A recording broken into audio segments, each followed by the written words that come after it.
السلام علیکم۔ مفتی صاحب، زندگی بہت عجیب چیز ہے۔ جانے اور انجانے میں انسان سے کئی لوگوں کے حقوق العباد پامال ہو جاتے ہیں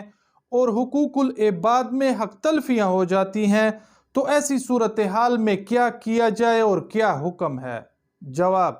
یہاں مختصراً 3 باتیں عرض کرتا ہوں۔ وہ یہ کہ پہلی صورت یہ ہے کہ اگر کسی سے جانے یا انجانے میں کسی انسان کو دکھ، تکلیف یا اذیت پہنچی گئی ہو، اور دوسری طرف جس شخص کو اور جس انسان کو آپ کی وجہ سے کوئی دکھ، تکلیف یا اذیت پہنچی گئی ہے،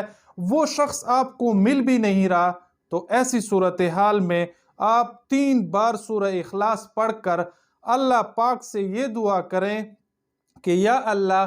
جس کسی انسان کو بھی میری وجہ سے کوئی دکھ، تکلیف یا اذیت پہنچی ہے، یا اللہ اس سورہ اخلاص کا جتنا ثواب ہے، یا اللہ اس کا ثواب ان لوگوں تک پہنچا دے جس کو میری وجہ سے کوئی دکھ، تکلیف یا اذیت پہنچی گئی ہے، اور یا اللہ آئندہ کے لیے میرا توبہ ہے کہ میں کسی انسان کی دل آزاری نہیں کروں گا، اور یا اللہ میرے سب کا اس حق تلفیوں پر مجھے معاف فرما دے۔ دوسری صورت یہ ہے کہ اگر آپ نے کسی کی حق تلفی کی ہے اور اس کو اذیت پہنچائی ہے اور اس کو کوئی دکھ اور تکلیف دیا ہے، اور وہ شخص آپ کو معلوم بھی ہے اور وہ شخص موجود بھی ہے، تو اس صورتحال میں آپ کو یہ چاہیے کہ جا کر اس صاحب حق سے معافی اور تلافی کر کے اپنی صفائی اس کے سامنے پیش کر دیں، اور اس کو یہ یقین دہانی کرائیں کہ جو تکلیف اور دکھ میری وجہ سے آپ کو پہنچا گیا ہے وہ میں نے قصداً نہیں کیا، یا اس کے لیے کوئی معذرت بنا دیں اور اس کو معذرت پیش کر دیں، اور اس کی جس طرح بھی ہو اس کی جو دل آزاری کی گئی ہے اس کا مداوع کر لیں اور اس شخص کو راضی کر لیں۔ اور تیسری صورت یہ ہے کہ اگر آپ نے کسی انسان کے حقوق العباد میں کوئی مالی حق کھایا ہو، تو ایسی صورتحال میں اگر وہ شخص معلوم ہے تو آپ جا کر اس کا جو مالی حق ہے وہ اس کو لوٹا دیں، اور تاخیر کے اوپر آپ ان سے معذرت اور معافی بھی کر لیں، اور اللہ پاک سے بھی معافی کر لیں کہ یا اللہ، حقوق العباد کے جو مالی معاملات تھے، کسی شخص کے میرے اوپر یہ واجب الادا تھے، یا اللہ اس میں مجھ سے کوتاہی ہوئی، مجھ سے تاخیر ہو گئی، یا اللہ میں نے اس صاحب حق کو بھی راضی کر لیا، یا اللہ آپ بھی راضی ہو جائیں۔ اب اگر ایسی صورتحال بن گئی کہ جس شخص کا آپ کے اوپر کوئی مالی حق ہے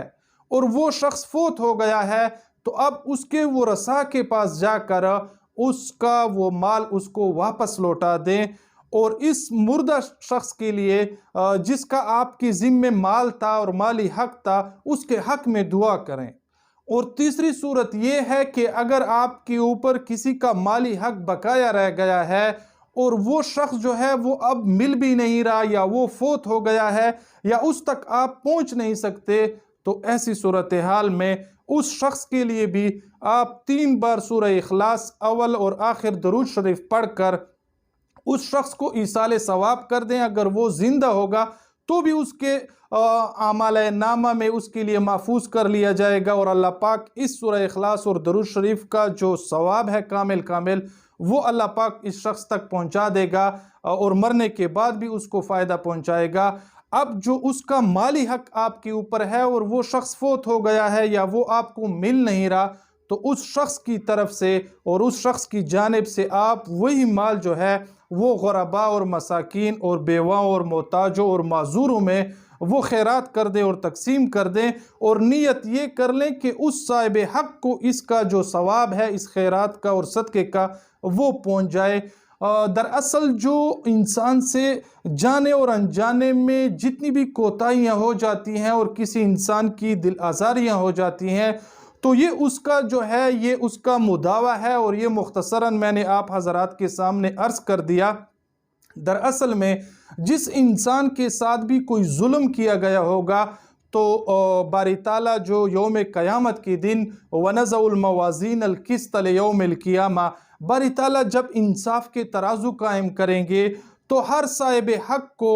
اس کا حق پہنچا دیا جائے گا، حتیٰ کہ حدیث شریف کا مفہوم ہے کہ اگر ایک دمبے نے کسی دوسرے دمبے پر کوئی ظلم کیا ہو یا ایک بکری نے کسی دوسرے بکری پر ظلم کیا ہوگا تو اللہ پاک اس کو بھی زندہ کر کے اس کا جو بدلہ ہے وہ اس سے دلوا کر پھر ان کو فنا کر دیا جائے گا۔ تو یہ ہے باری تعالیٰ کا انصاف۔ اب اگر کسی شخص نے کسی انسان کا حق تلف کیا ہو، اس کی زمین پر قبضہ کر لیا ہو، اس کے ساتھ دھوکہ اور فراڈ کے ذریعے سے اس کا مال چھینا گیا ہو، یا اس کی جو غیبت کی گئی ہو، یا اس پر بہتان باندھی گئی ہو، تو باری تعالیٰ قیامت کے دن وہ جو ظالم شخص ہوگا اس شخص کے جتنی بھی نیک اعمال ہوں گے وہ اس مظلوم شخص کو دے دیے جائیں گے، کیونکہ اس وقت جو ہے کسی اور صورت میں اس مظلوم کو راضی نہیں کیا جا سکے گا، تو باری تعالیٰ اس ظالم کے جتنے نیک اعمال ہوں گے وہ اس مظلوم کے نامہ اعمال میں وہ لکھ دیے جائیں گے۔ اور اس کے علاوہ اگر اس ظالم کے ان حسنات کی وجہ سے اور نیکیوں کی وجہ سے اس مظلوم کا جو حق تھا وہ پورا نہ ہو، تو پھر اس صورتحال میں اس مظلوم کے جتنی بھی گناہیں ہوں گے وہ اس ظالم کے کھاتے میں آ جائیں گے اور اس ظالم کے اوپر بار اور بوجھ ہو جائیں گے۔ تو ایسی صورتحال میں یہ کتنی افسوسناک اور بری بات ہوگی، اور انسان کے لیے کتنا افسوس ہوگا کہ کسی اور کی جو بوجھ ہے اور اس کے گناہوں کا جو وزن ہے وہ اس کے اوپر آ جائے گا اور اس کے اپنے نامہ اعمال میں کچھ بھی باقی نہیں رہے گا۔ تو آپ حضرات سے بھی یہی عرض ہے کہ جتنی بھی انسانوں کو کسی نے دکھ دیا ہے، تکلیف دیا ہے اور اس کو پریشان کیا ہے، یا مقدمہ بازی میں یا اس کی دیگر حق تلفی آپ نے کی ہے، کوئی پڑوسی ہے، کوئی بھائی ہے، والدین ہے، رشتہ دار ہیں، عام جنرل معاشرہ ہے، یا ہمارے جو حقوق ہمارے افسران کھاتے ہیں، ہمارے سیاستدان کھاتے ہیں، ان کا صرف اور صرف یہی مداوع ہے کہ صاحب حق کو ان کا حق واپس پہنچا دے، نہیں تو روز قیامت جو ہے ان مظلوم لوگوں کا ہاتھ ہوگا اور ان ظالموں کے گریبان ہوں گے، تو اس وقت افسوس کے سوا اور ہاتھ ملنے کے سوا اس ظالم کے پاس کوئی چیز باقی نہیں رہے گی۔ اللہ پاک ہمیں نیک اعمال کی توفیق عطا فرمائے، اور کسی بھی انسان کی حق تلفی، اس کو دکھ پہنچانے اور اذیت اور تکلیف پہنچانے سے اللہ پاک ہم سب کو محفوظ فرمائے۔